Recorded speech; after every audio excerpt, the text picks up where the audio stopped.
CEO falls in love with a girl, and at the same time, falls for her mother. Hello, my beautiful viewers. Welcome back to the channel that brings you stories full of love, betrayal, and the kind of drama that hits deep. I pray this new day brings you peace, healing, and a love that honors your heart. May every closed door open in your favor. If you're new here, don't forget to subscribe and join this growing family. You won't want to miss what's coming next. Now, let's begin. It started like a fairy tale. She was just a regular girl, until a billionaire walked into her life and turned her world upside down. Luxury, romance, promises of forever. She thought she had everything, but something was off. Every time her mother came around, his smile changed. His eyes lingered too long. And then she found something that shattered her heart completely. But was it love, or was it a lie from the very beginning? What she discovered next. No one was prepared for it, not even her. She met him on a rainy afternoon in Manhattan. Her umbrella broken, hair soaked, and heels clicking against the marble lobby of a luxury hotel she didn't belong in. He noticed her immediately, not just because she stood out in that storm, but because there was something fragile, yet bold, in the way she moved. His name was Chancellor Kane, 40, rich beyond imagination, and the CEO of a global empire. And somehow, he only had eyes for her. She was nothing like the women he usually dated, those models in glossy magazines with sharp cheekbones and colder hearts. No, Zara was warm, 25, a schoolteacher, kind. She didn't chase wealth, and maybe that's what drew him in. On their first date, he flew her to a vineyard in Tuscany. She blushed the entire time, unsure why a man like him wanted someone like her. But he smiled through every moment like she was a treasure he'd been searching for all his life. Their romance was fast but beautiful. In 2 months, she was waking up in his penthouse. In 3, she had a ring on her finger. The media called her the Cinderella of Wall Street, but she ignored the noise. Love had no rules, right? He made her feel seen, wanted, safe. She was his world, or so he said. But there was one thing she didn't expect. How interested he was in meeting her mother. Invite her, he said one night over dinner, his fingers laced through hers. I want to meet the woman who raised someone like you. Zara smiled, flattered. She was proud of her mother, Naomi, a graceful woman in her early 40s who ran a small catering business. But something about the way he asked made her stomach turn just slightly. It was warm, too warm. She brushed it off. He was just being kind. The dinner was lovely, or at least, it seemed that way on the surface. Naomi showed up in a flowing green dress, her laughter soft but strong, like someone who'd lived through pain but chose joy anyway. Chancellor didn't take his eyes off her. At first, Zara thought he was just being polite. But then, the compliment started to sound too personal. You have such a calming presence, he said. You remind me of someone I once knew. That night, Zara asked him about it. Someone you once knew? She whispered in bed, her head resting on his chest. He paused. Just someone from long ago, a good memory. She let it go, but something inside her shifted. There was a weight in his voice, a pause too long. And from that moment on, every visit from her mother felt like an invisible thread was tightening around her heart. The way Chancellor looked at Naomi wasn't the way he looked at other people. He smiled wider, stood taller. Even his voice softened when she spoke. Zara tried not to see it. Denial was easier than facing the storm she didn't understand. But it haunted her in quiet moments, especially when he'd zone out after Naomi left, staring into space like a man stuck in the past. Zara's best friend, Lila, noticed it first. Girl, I don't want to start drama, but the way your man looks at your mom, it's giving obsession. Zara laughed it off, but her heart skipped a beat. She had seen it too, felt it, but the idea was too insane to believe. Until it wasn't. One day, while rearranging books in his private study, Zara found an envelope tucked behind a drawer. Old, yellowed, handwritten. Inside was a letter. At first, it looked like business notes. But then, the words hit her like a train. Naomi, I begged you to love me back. All these years, and I still can't forget you. Her mother's name. Her handwriting, his words. Her hands trembled. Her knees weakened. That night, she didn't sleep. She didn't cry. She just lay there beside him, staring at the ceiling while his arm rested gently around her waist. She didn't know whether to scream or disappear. All she knew was this: her fairy tale was cracking, and the man who said he loved her might have been loving someone else all along. Zara didn't confront him. Not yet. She needed answers, not another lie hidden behind his charming smile. The letter proved something had happened between Chancellor and her mother. But what? Was it a fling? A deep love? Or worse, was she just a shadow of someone he lost? Her head spun with questions. And yet, every morning, he kissed her forehead like nothing was wrong. Every night, he held her like she was everything. But her heart couldn't rest. Not anymore. She called her mother. "Did you ever know Chancellor before me?" A pause. Too long. "Sweetheart, why are you asking me that?" Zara's voice cracked. "Just answer me, Mom. Please." Naomi exhaled, her voice steady but distant. "A long time ago, yes, but it was over before you were even grown. It didn't mean anything." But the tone in her voice said otherwise. There was pain, regret, and Zara felt it like a knife through her spine. Zara hung up and stared at her reflection. Was she just a replacement? A second chance at a love he couldn't have the first time? She remembered how he'd whispered, "You remind me of someone." She thought it was poetic, romantic. Now it felt like a curse. That night, she didn't eat. He noticed. "You okay, baby?" She nodded, faked a smile, then excused herself. She couldn't sit across from him, pretending everything was normal. In the dark, she searched his office for more letters, emails, anything, and what she found shattered her completely. Photos, old ones, of Naomi and Chancellor, laughing, hugging, kissing. He had loved her first. And maybe he never stopped. Suddenly, the memories changed shape. Their honeymoon, the time he gifted Zara her mother's favorite perfume, the questions he asked about Naomi's cooking, her hobbies, her stories. Was it admiration or obsession?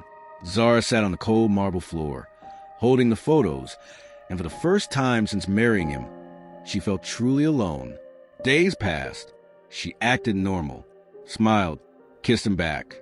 But inside, she was collapsing. She avoided her mother. She avoided the truth. Until the day Chancellor surprised her. "Guess what?" he grinned. "I'm hiring your mom's catering company for my company's winter gala." Zara froze. "Why?" He shrugged. "She's amazing, and I thought it'd make you happy." At the gala, Naomi looked stunning in silver. Chancellor couldn't stop watching her, and at one point, he followed her into the private wine cellar. Zara watched from across the room, heart pounding. Minutes passed. 10, 15. Then they came out, separately, composed. But Naomi wouldn't meet her daughter's eyes. And Chancellor? He was smiling, that same old, familiar smile. That night, Zara couldn't take it anymore. You were with her, in the wine cellar. Chancellor raised a brow. "So?" She stood firm. "Do you love her?" Silence. And then, "I did. Once. But it's you I married. It's you I want now." Now, the word echoed. Because love that changes with time isn't love at all. Zara whispered, "Did you marry me because I remind you of her?" He didn't answer. And in that silence, she got her answer. Her voice broke as she walked away. "I wanted a husband, not a man chasing ghosts." He reached for her arm, but she pulled away. And in that moment, she knew this wasn't the end of the love story. It was the beginning of a storm. Zara sat alone in the penthouse, the city lights casting long shadows across the room. The silence was deafening, broken only by the ticking of the antique clock on the mantel. She clutched the old letter she found, the words echoing in her mind. "Naomi, I begged you to love me back." The realization that her husband had a past with her mother was a wound that refused to heal. Determined to uncover the truth, Zara decided to confront her mother. She drove to Naomi's modest home in the suburbs, her heart pounding with each passing mile. Naomi greeted her with a warm smile, unaware of the storm brewing within her daughter. "Zara, this is a surprise," she said, stepping aside to let her in. Inside, the familiar scent of lavender and old books filled the air. Zara sat on the couch, her eyes fixed on her mother. "I found a letter," she began, her voice trembling. "From Chancellor to you. It was hidden in his study." Naomi's face paled, and she sat down slowly, her hands clasped tightly in her lap. "I didn't know you two had a history," Zara continued. "Why didn't you tell me?" Naomi sighed, her eyes glistening with unshed tears. "It was a long time ago, Zara. Before you were born. We were young, and things didn't work out. I never imagined he would come into your life." Zara felt a mix of emotions: anger, betrayal, confusion. "Did you still have feelings for him?" she asked. Naomi shook her head. "No, Zara. That chapter of my life was closed. I moved on." But Zara couldn't shake the feeling that there was more to the story. Back at the penthouse, Chancellor was waiting. "We need to talk," Zara said, her voice firm. He nodded, sensing the gravity of the situation. They sat down, and she confronted him about the letter. Chancellor looked away, guilt etched on his face. "Yes, Naomi and I had a past," he admitted. "But that was before I met you. I love you, Zara." "Do you?" she challenged. "Or do you love the idea of me because I remind you of her?" Chancellor reached out, but she pulled away. "I need time," she said, standing up. "Time to think, to understand what this means for us." Zara spent the next few days at a friend's apartment, tried to make sense of everything. She replayed memories, searching for signs she might have missed. The way Chancellor looked at Naomi, the subtle tension in the air whenever they were in the same room. One evening, Naomi called. "There's something you need to know," she said. They met at a quiet cafe, and Naomi revealed a secret she had kept for years. "Chancellor and I had a child," she confessed. "A son, but he passed away shortly after birth. I never told him." Zara was stunned. "Why are you telling me this now?" Naomi looked at her with sorrowful eyes. "Because I see the pain you're in, and I want you to understand that the past can haunt us if we let it. But it doesn't have to define us." Zara returned home, her mind racing. She found Chancellor in the study, staring at an old photograph. "I know about the child," she said softly. He looked up, tears in his eyes. "I always felt a void, a loss I couldn't explain," he whispered. "Maybe that's why I was drawn to Naomi again. But I love you, Zara. You're my present, my future." Zara stood by the window, watching raindrops trace lines down the glass like silent tears. Her heart felt like it was splitting in two. She loved him. She did. But could she trust him again? Chancellor approached slowly, a rare vulnerability in his eyes. "Zara, I never wanted to hurt you. I didn't even know about the child until now. Naomi kept it from me." She turned to face him. "And what about me? What else don't I know? I don't think I can be in this marriage not knowing if I was ever truly chosen." Chancellor's voice cracked. "I chose you. Every day. But yes, I was haunted. I didn't know why until now." He took her hand, desperate. "Maybe I was searching for something. Maybe I saw Naomi's smile in you, and it made me feel whole again. But I never meant to use you, Zara." Her tears spilled freely. "Do you know how painful it is to wonder if you're just a memory's echo?" She backed away, voice shaking. "This isn't just about love. This is about identity. I don't even know what's real anymore." Later that night, Zara sat in the dark, flipping through old photos, wedding pictures, laughter, promises, and now, beneath every smile, a question mark. She noticed something she hadn't before, a photo Naomi had once sent her. In the background, at a distant table, Chancellor, years before they met. He'd seen her before. Their paths had crossed before he ever accidentally ran into her at the bookstore. Her breath caught. Was everything orchestrated? She called Naomi. "Did he ever talk about me before we met?" Naomi was silent. Then softly, "He asked about you. Once." Zara couldn't breathe. All this time, she thought it was fate. Destiny. But what if it was calculated? What if he targeted her, knowing who she was? She confronted him that night. Did you plan it? Did you chase me because I'm her daughter? Chancellor didn't deny it. At first, yes, I was curious. I want to know what it'd feel like to be close to Naomi again. But then I fell for you. The real you, not Naomi's shadow. Her scream shattered the silence. That's not love. That's obsession wrapped in affection. She packed a small bag, hands trembling. I need space, she whispered, because right now, loving you feels like betraying myself. Chancellor reached for her, but she stepped back. Don't. Her last glance before leaving was filled with 1,000 shattered dreams. As the elevator doors closed, his knees hit the marble floor. He whispered her name into the emptiness, praying she'd return. But deep inside, both of them knew some scars don't heal with time, and some love stories, they don't end with a kiss. They end with silence. Zara stayed away for weeks. Every day, she received a message from Chancellor, some long, some short, all filled with regret. But she didn't reply. Her heart was too bruised, too unsure. She rented a small beach house on the coast and spent her days journaling, rediscovered herself outside the shadow of a man who once claimed to love her and her mother. The silence helped. So did the sea. But each night, when she closed her eyes, it was still Chancellor's voice she heard whispering her name. And that only made the pain more confusing. Back in the city, Chancellor was falling apart. The penthouse felt like a museum of their memories, unbearable to walk through. He stopped going to work. The board of directors threatened to remove him. None of it mattered. All that mattered was Zara. One night, in desperation, he went to Naomi's house. "Help me," he said simply. Naomi stared at the man who had once broken her heart and now shattered her daughters. "You want advice from the woman you used?" she asked. He nodded. "I deserve the pain. But please, how do I show her I'm sorry?" Naomi sighed, looking away. "You don't show. You prove, and then you walk away if it's what she needs to heal." Chancellor left without another word. The next week, Zara received a small brown package. Inside it was Chancellor's wedding ring, a handwritten note, and a deed to the beach house in her name. This love started the wrong way, but it was real. "I'm walking away, not because I don't love you, but because I finally do. Forgive me if you can.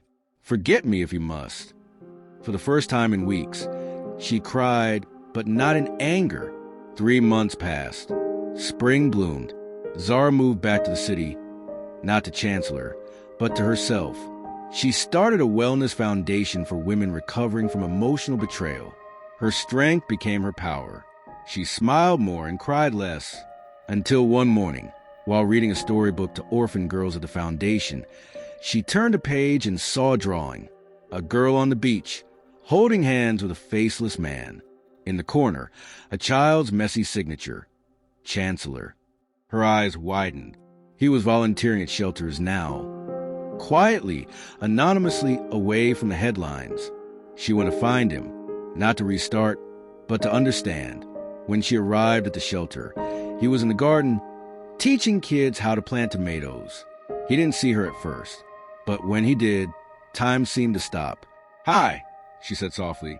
"Hi," he replied, stunned. "Why are you here?" She paused. "I needed to see the man who finally learned to love from a distance." He wiped his hands, smiling faintly. "And..." She stepped closer. "And maybe I need him to love me up close again, but only if it's the real him." They talked for hours. No grand declarations, no dramatic kisses. Just honesty. Chancellor apologized again, this time not as a CEO, but as a broken man who had learned the hard way. "If we try again," Zara said, "we start from zero. No secrets, no shadows of Naomi. Just us." He nodded. From zero, it wasn't perfect, but it was pure. And for the first time in forever, Zara's heart didn't feel like it was fighting itself. It felt peaceful. Months later, Zara stood at a charity gala, presented her foundation's award to Chancellor. The crowd applauded. Naomi sat proudly in the front row, smiling. Not because her past had come full circle, but because her daughter had risen from the wreckage stronger than anyone expected. And next to Naomi was a little girl Chancellor had adopted from the shelter. A surprise for everyone, even Zara. Her eyes teared up as he said, "Family isn't just who you're born into. It's who chooses to stay through every storm." Zara leaned into the microphone. Some love stories don't begin with butterflies. Some begin with broken hearts. And sometimes they don't look the way you imagined. But when they're real, they rebuild you. Not by making you forget your pain, but by loving you through it. The crowd erupted in applause. And somewhere in the corner, a tear slipped from Chancellor's eye.